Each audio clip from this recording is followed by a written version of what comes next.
están mostrando la ciudad de hace 4000 años, basándose en documentos que han encontrado de la manera más detallada posible. Aquí se encontró la tumba imperial de Ur, un arqueólogo, Bully, la encontró ahí. Esa es la ciudad, chiquillas, chiquillos, hecha por computadora, ¿no? Como sería originalmente. Ur ocupaba un área de forma ovalada e irregular de 1030. Da algunas descripciones. Habla de los canales y de que estaba rodeada por el río Éufrates, ¿no? En Ur estaba el Temenos, que es una zona sagrada ubicada en el centro de la ciudad. En el Temenos se alzaba el Sigurat, que están viendo ahora, construido por el rey Urnammu en el 3100 antes de nuestra era. Imagínense, en el 3100 antes de nuestra era, donde una zona donde no hay madera, chiquillas y chiquillos, donde no hay madera, ¿no? Ok.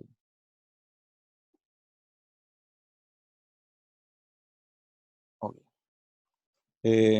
Como les decía, es una zona súper interesante. Obviamente no dije todo lo que dijo el narrador, y vamos a terminar por aquí. No dije todo y agregué algunas cosas, pero en general lo importante o lo fascinante es que imagínense una ciudad de hace 3000, 4000 años, la hayan podido ver como pudo haber sido, ¿no? O sea, la capacidad que tuvieron los sumerios, esa civilización, eh, para lograr eh, tener acueductos, construir un sigurat sobre la base de la utilización de la arcilla, transformando a la arcilla en ladrillo, ¿no? Al calentarlo, al pasarlo por procesos físico-químicos y construir ciudades, verdaderas ciudades, con muchos habitantes como los que podemos ver allí, ¿no? Entonces, eso es impresionante desde el punto de vista de la construcción de estas grandes civilizaciones de aquella época.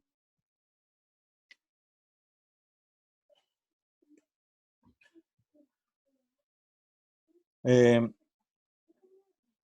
Como preguntaba de alguna forma Daniel, con la fundación de estas ciudades de Estado independientes, y ahí aparece la cantidad, ahí lo van a ver después en una imagen donde hay muchas ciudades, van a ver hartos puntitos rojos, pero solamente hay que mencionar algunas que son las más relevantes, las más importantes, como Uruk, Huma, Nippur, Eridu, Lagash, que estaban todas muy cerca unas de otras, y con el tiempo, obviamente, como les decía a propósito de la pregunta de Daniel, se transforman en una civilización, en una unión, una especie de confederación de pequeñas ciudades que finalmente van a elegir por primera vez en la historia a un sujeto que va a ser el gobernante de todas estas ciudades.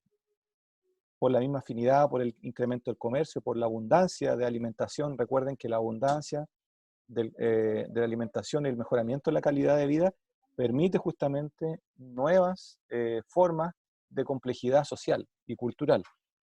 Si tenemos una sociedad que está muy precarizada desde el punto de vista alimenticio, desde el punto de vista religioso o militar, si ustedes quieren, o que está sometida a otras ciudades, es muy difícil que se logre esta complejidad. Bueno, son ciudades que están rodeadas de muros, como lo pudieron ver en el video, y también hay torres de defensa, ¿no? Aparece ahí también en el documental algo que les quería remarcar, que es la construcción de los arcos. Eso es muy importante, la construcción en arco desde el punto de vista arquitectónico. No es algo, hoy día puede ser muy sencillo, pero en esa época era bastante complejo. O sea, la persona que se le ocurrió hacerlo, que espero que no haya muerto en el intento, seguramente sí tuvo algunos fracasos, pero eso permite que hayan concavidades y por lo tanto al haber concavidades y haber huecos literalmente, eso permite el ingreso de la luz también. Y obviamente pueden haber ventanas y otro tipo de ahuecamientos en la pared que permiten justamente una iluminación distinta, entradas de aire, etcétera, etcétera, ¿no? ¿Profe? Sí, Bastián. Eh, ¿cómo, Sí. sí, cómo era la estructura de las ciudades?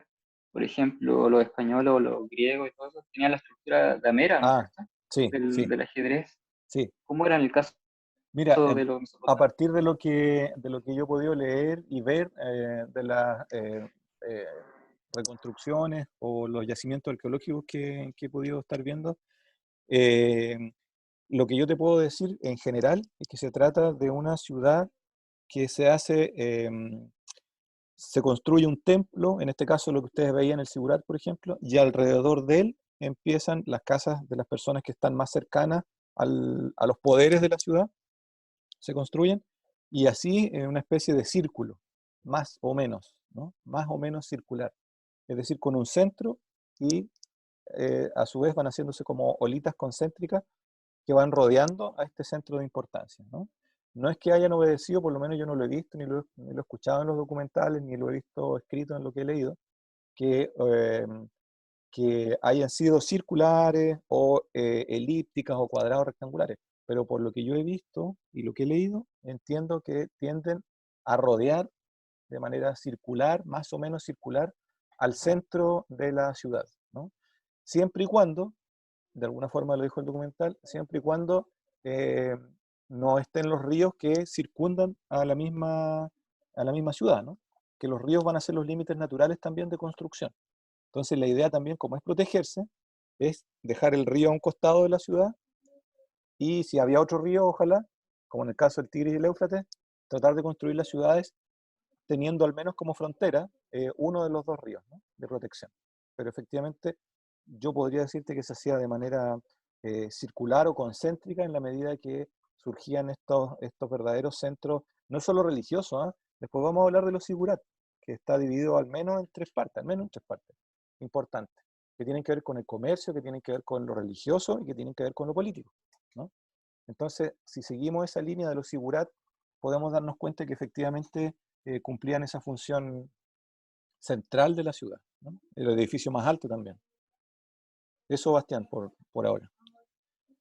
Eh, lo grandioso de esto, como les decía, es que a pesar de no tener árboles, madera, porque era muy escasa, muy, muy, muy escasa, ni piedras tampoco tal como nosotros las podemos ver acá en nuestra región, son los ladrillos de arcilla lo que reemplazan a eso. Y construir sobre la base de ladrillos de arcilla, cosas que incluso han quedado hasta hoy, es maravilloso.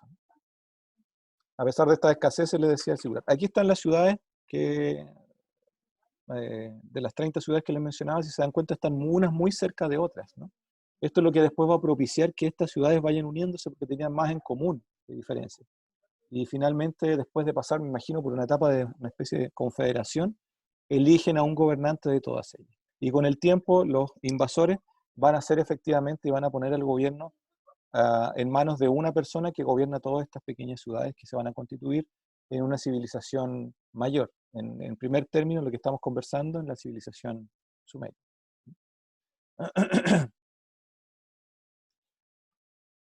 Bueno, vamos a quedar acá mostrándoles solamente este Sigurat de Ur, que está vigente. Creo que sobrevivió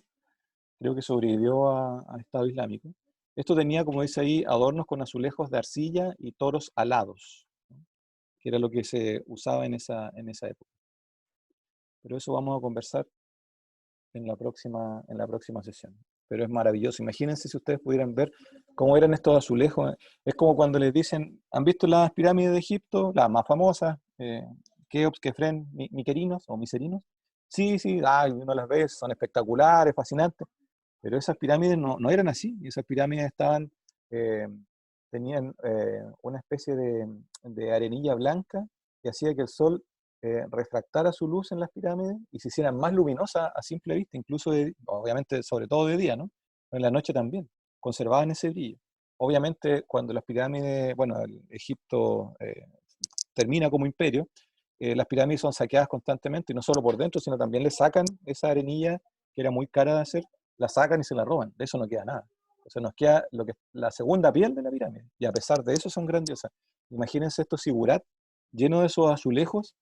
Recuerden que la zona de Irak e Irán está llena de lapislázuli, o donde hay más piedra de lapislázuli en el mundo, en Chile también, en el norte de Chile, pero las zonas de lapislázuli son muy escasas, entonces se han encontrado joyas de lapislázuli, y estos azulejos, donde habían toros alados gigantescos, se van a conservar hasta ahora, que, bueno, incluso se conservan algunos en el Museo Británico, eh, y otros fueron destruidos por el Estado Islámico, como les decía, que tengo unas imágenes ahí más adelante.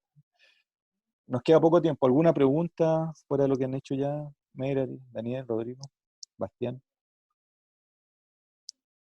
Profe, cuando Merari. hablan, o sea, todavía no llegamos a los sirios, pero sirio y asirio es lo mismo.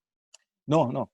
No, sirio, Son diferentes. claro, los sirios son, hoy día podemos hablar de un estado, bueno, guerra civil, pero un estado sirio, ¿no?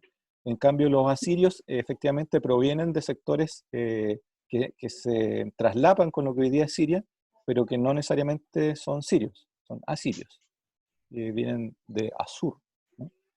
Y los sirios hoy día se constituyen, o los conocemos más, efectivamente en el mismo sector, pero son otra cosa, ¿no? Son otra denominación. Ok. Nos quedan 40 segundos.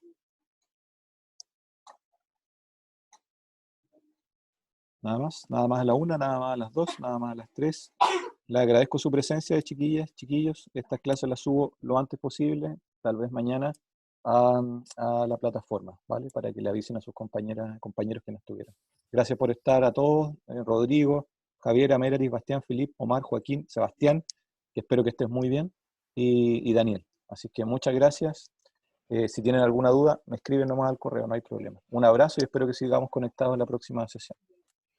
Ya. Chau. Chao, gracias, profe. Chao, profe, que esté Chao, bien. gracias a ustedes. Chao, profe. Chau, chau.